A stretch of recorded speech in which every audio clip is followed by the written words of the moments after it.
Hey there, guys. Welcome back to Star Cinemas with me, Gabriel, the host, man. So, yeah, I'm back for season 5. Of those of you who wanted to see me on my live stream effect, of which I did and make an episode a couple weeks ago, you're all welcome to enter in. Just go to Star Cinemas with me, Gabriel, the host, man, on YouTube.com, on the Spotify channel, and all that kind of stuff.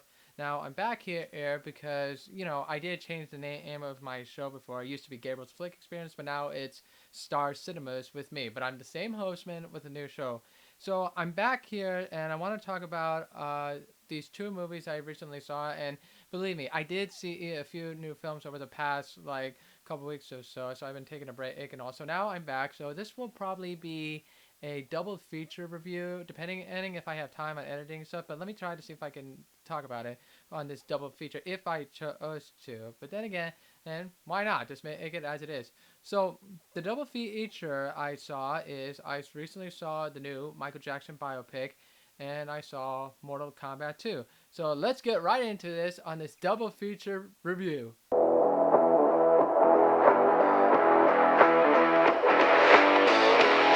Alright, guys, so the first film I'm going to be reviewing is we've all been talking about it, we've all seen it. I've been thinking about like trying to watch this film, as I said about like a year ago. Like, what is the next biopic they should make? And that is the new Michael Jackson film. It is directed by Antoine Fuqua, and it was written by John Logan, who originally wrote The Aviator. And it stars Jafar Jackson. That's right, a Jackson relative of Michael Jackson. It is Jermaine's son, Jafar, as he plays the legendary King of Pop.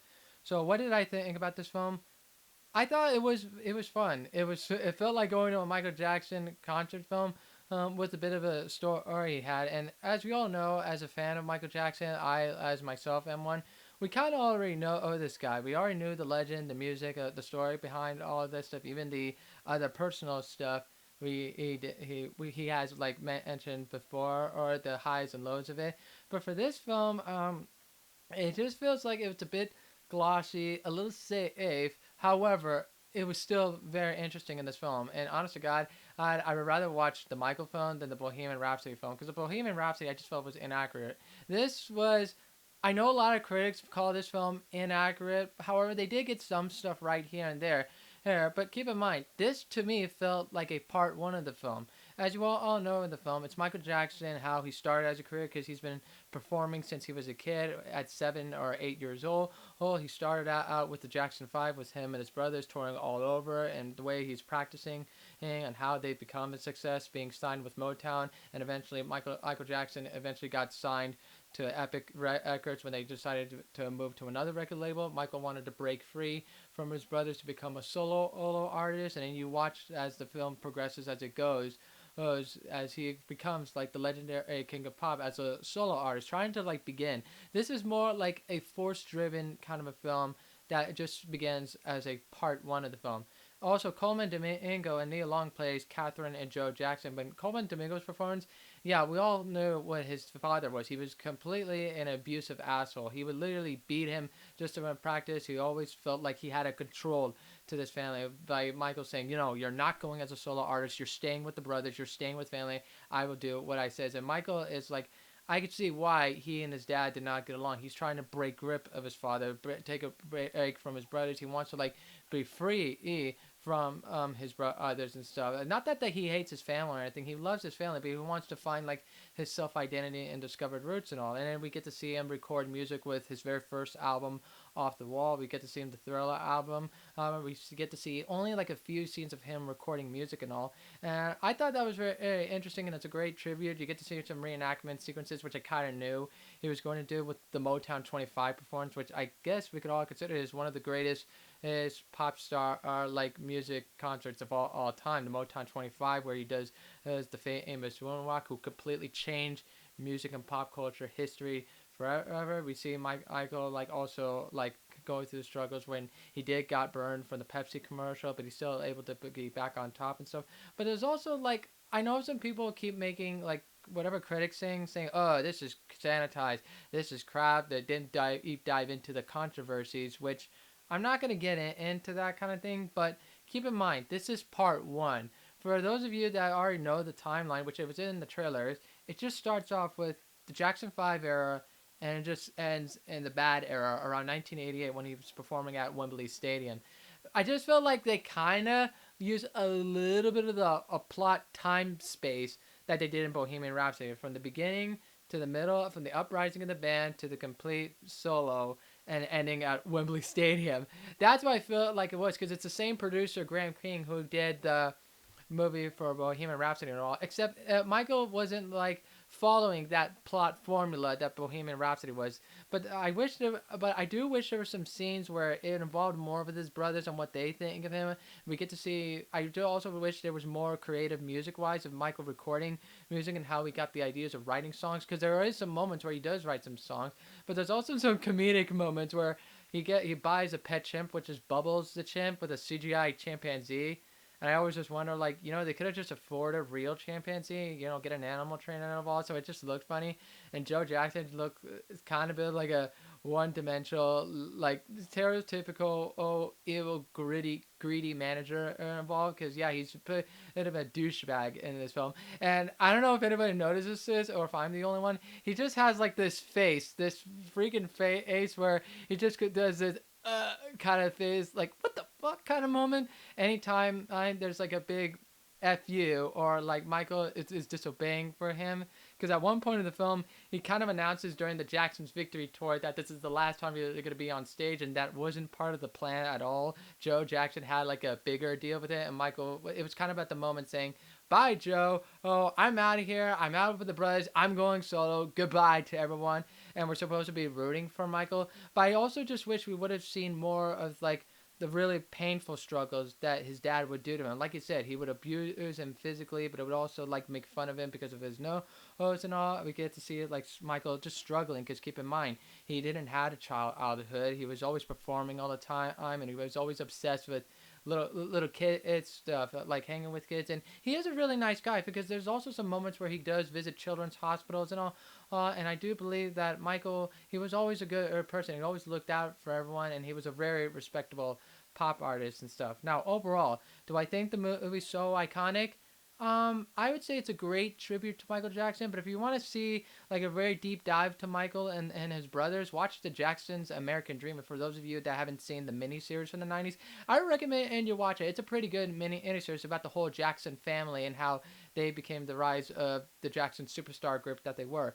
Now, I do believe they're already announced they're making a part two in Michael's life, and I know they're gonna go deep dive if they do about the whole controversy thing, whether you believe it or not or anything. But I do hope that, I'm not saying they should go to the negative aspects, but go to that deep dark, like lean towards it, where you get to see his emotional struggles and how he dealt with the drama around like his personal life, that thing, the controversies, and also like even like the struggles of fandom, because he was so famous he couldn't go anywhere, but whenever he walks around the planet and people know who he was, and the paparazzi, it was so pressurizing of him. So that's what I want to see in the sequel. So overall, Michael's movie, I say it was a fun time. If you're a big fan of his music and you liked Jafar Jackson's performance, which by the way was terrific, I'm kind of glad they picked someone from the Jackson family to portray his uncle, and Jafar Jackson knocked it out of the park as his first film. Coleman Domingo and Nia Long as the parents,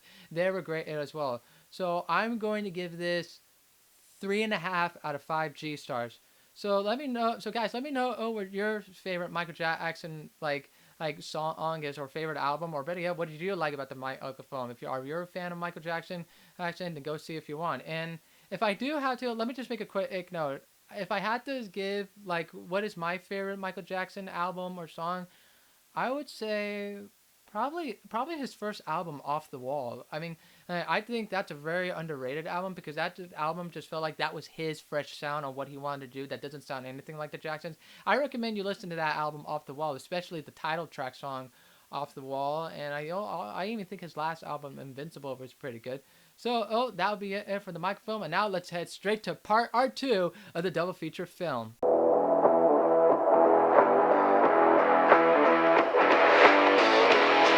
All right, now let's head on to the double feature. And now for the second film I recently saw this week, and for those of you that have seen like the Mortal Kombat film, Mortal Kombat 2 is out in theaters, and if you're fans of the games like I am myself, because I play the Mortal Kombat games. I would say Mortal Kombat 2.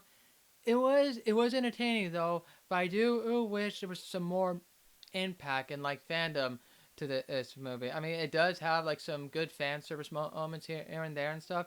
But I thought it was all right and stuff because I went to see this at a theater, but there was only like 4 people in it, and I just wish there was that impact of more upcoming Mortal Kombat fans. And it's like, come on, if you're fans of the games, go see this movie and stuff. And Mortal Kombat 2, it reprises everybody from the director to the writer and the whole cast from the first Mortal Kombat film, which I thought was pretty entertaining and it was pretty cool as well. So seeing the second movie in theaters, which we all wanted to happen, the tournament happens, and this time Carl Urban who is Johnny Cage, is like one of the leads too, and Cole Young is sort of like sideline of that in the second film, which I didn't mind though. But I didn't mind Cole Young from the first film too. I think a lot of people give too much hate over the film because he's not part of the Mortal Kombat lore or any legacy and stuff. But I thought it was an interesting character as well. But this time Johnny Cage takes the lead, and then also Katana as well, who was also a famous character in the Mortal Kombat games. I thought it was okay too. It's almost like it's a Mortal Kombat film, but it only focuses on Katana and Johnny Cage, but mostly Katana. So what can I say about this film? I do like the fight sequences; they're heavily improved than from the first film. It starts to expand more, just a little bit more on the story, and the plot overall. It's a bit complex because there's also a little like side story or a little moment where the Earth realms with Raiden, Sonya Blade, Jack Briggs, and even Johnny Cage go and recruit Baraka to get like some intel answers on how to destroy this amulet and thing. That's like the MacGuffin object that Shao Kahn's after, and Shao Kahn's the main antagonist in the film. And I thought he was great. Whoever was playing Shao Kahn with the character, I thought he was a badass villain, and the Emperor Chang-Chi's back as the villain as well from the first film. And overall, I thought it was pretty cool seeing more of the characters, and Kano is back too, played by Josh Lawson. It was like the best part of the film, and we get to see Scorpion again and Sub Zero, who is now Noob Saibot. So I just hope we get Sub Zero again in the next installments. But overall, it was a decent okay film. I just wish the narrative was more focused on Earthrealm's guys and a little bit of Katana story, just a little bit like sideline and not focus on the side story. And even though the tournament's happening right now because you get to see these cool fight sequences, which we all Mortal Kombat fans was wanting. But I just felt like it was too early. And then by the end of the film, spoilers, the Earthrealm guys won. They saved the day, but now they have to revive people, and we don't know if there's going to be another tournament next year in the third installment, or they have to go find more recruits or revive their friends. For those of you whose characters have been killed off, I think you already know the answer by now and stuff. But Mortal Kombat, I've been a fan of the games again, and I did like the film. I just wish there was some more excitement and more impact on the story, and more like I wish there was some rest, and because everything was like going quick, very very fast. I wish there was some character moments where it's like let's just take a break, let's take a fresh breather, and actually get to know the characters more often. Because Johnny Cage is like this washed up actor, but he wants to be reasonable again. But it just feels like the way to convince him, it just feels like the main protagonist here's mentors are like, come with us, and the guy's like, no, he's being a douche, and then finally said, okay, hey, I'll help to recent discover their power. And I know some people might think it's predictable, critics might think it's cliche, it feels like a 70s to 80s cartoon, and it kind of is, but overall, we like that. It's kind of cheesy, especially with Mortal Kombat fans. If you play the games, there's a lot of cutscenes that is like that. That's in the movie as well. Oh, so it's kind of the fan service, if you might ask or say. But it was cool. I can't wait for part 3. It's like both of these films with Michael and Mortal Kombat, we're expecting a sequel, and it's gonna happen.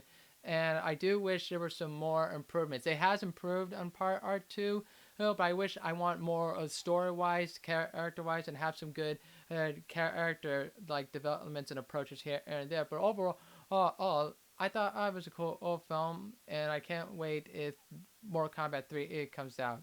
So I'm gonna give Mortal Kombat 2 probably 3 out of 5 G stars. So one's sort of like a C plus average, and the other one's a B minus average.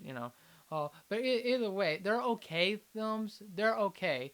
But as long as it's like, at least successful, it's gonna get a sequel, and I hope we'll explain more of it. To me, part two just was sort of like a filler episode in an anime. We got to part two, it went straight to the point, but now let's get to a part three, and I just can't wait. But either way, I'm invested to the story.